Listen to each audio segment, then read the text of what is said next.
Let's start with food. So a lot of people have heard there's mercury in the seafood, there are pesticides we should try to stay away from in fruits and vegetables. A lot of the confined animal feeding operations that grow our meat are problematic. Where do you start? I mean, people are just overwhelmed. They can't really tell the difference in if something has pesticides in it or not. They can't taste it. So yeah.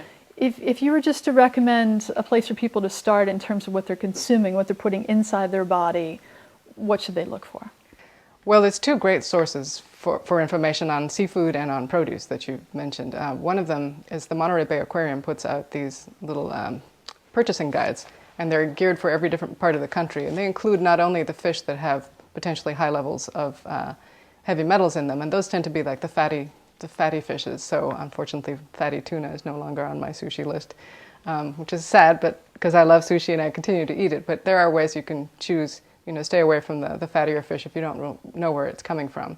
And these buying guides will also tell you what to avoid because things are overfished or if they're farmed in ways that are not acceptable in terms of health or environmental impact. So that's a combination of both your personal health in terms of what's holding a heavy metal, what fishes might have higher levels of heavy metals and other contaminants like PCBs and dioxins.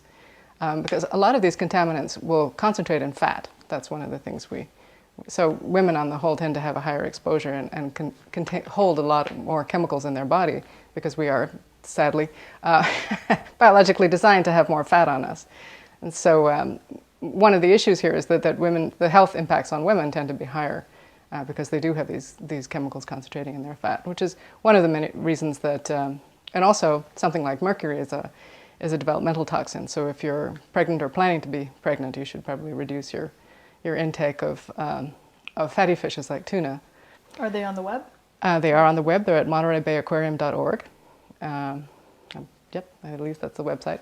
And then the Environmental Defense Fund, Environmental Working Group has a little handy guide also to produce. If I remember correctly, I believe it's melons and strawberries that top out as conventionally grown. Melons and strawberries have the highest residue of pesticides on them. So if you're going to buy any vegetable or fruit organic, buy those organic. And I don't remember the others off the top of my head, but there's a handy list of 5 or 10 that you should avoid buying conventionally grown, that is with pesticides.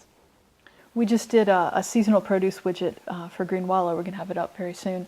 But basically it tells, based on organiccenter.org's list, which they just redid last year, which are the produce items that tend to have higher pesticide residue and which have lower. Great. And of course I would highly encourage, if you've got a farmer's market near you or have access to community-supported agriculture, that you buy your produce from either an organic or locally grown farm if you can, a local farm, and support organic agriculture and sustainable agriculture that way.